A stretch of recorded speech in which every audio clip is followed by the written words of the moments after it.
Moms கிச்சனில் கருவேப்பிலை துவையல் எப்படி பண்ணுறதுன்னு பார்க்கலாம் வாங்க ஃப்ரெண்ட்ஸ். அது தேவையான பொருட்கள் உளுந்துங்க, பூண்டு, ஒரு துண்டு புளி, கொஞ்சம் சால்ட்டுங்க, இஞ்சி, பச்சை மிளகாய், கருவேப்பிலை, தேங்காய்ங்க, எண்ணெய், கருவேப்பிலைங்க. இதை வதக்கிக்கலாங்க. எண்ணெய் ஊற்றி உளுந்தம்பருப்பு வறுத்துக்கிறேங்க.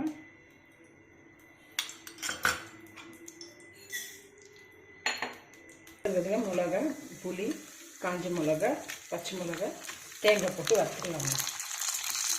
வந்துருச்சுன்னா ஒரு 2 நிமிஷம் ஆற வச்சுட்டு மிக்சியில் கிரைண்ட் பண்ணிக்கலாங்க. இது ஆறிடுச்சுங்க ஃப்ரெண்ட்ஸ். இப்போ இது கிரைண்ட் பண்ணிக்கலாங்க. ஃபஸ்ட்டு இது கிரைண்ட் பண்ணிட்டு அப்புறம் கருவேப்பிலை போட்டுக்கலாங்க. கறி லீஃப் போட்டு கிரைண்ட் பண்ணிக்கலாம் ஃப்ரெண்ட்ஸ். கொஞ்சம் கருவேப்பிலை சாதம் ரெடி ஆகிடுச்சிங்க ஃப்ரெண்ட்ஸ். இது கொஞ்சம் நல்லெண்ணெய் ஊற்றி சாப்பிட்டிங்கன்னா ரொம்ப உடம்புக்கு நல்லதுங்க. பசி எடுக்காதவங்களுக்கெல்லாம் இது பசி எடுக்குங்க. வீக்லி 3 times 4 times இது பண்ணி சாப்பிட்டிங்கன்னா முடியும் நல்லா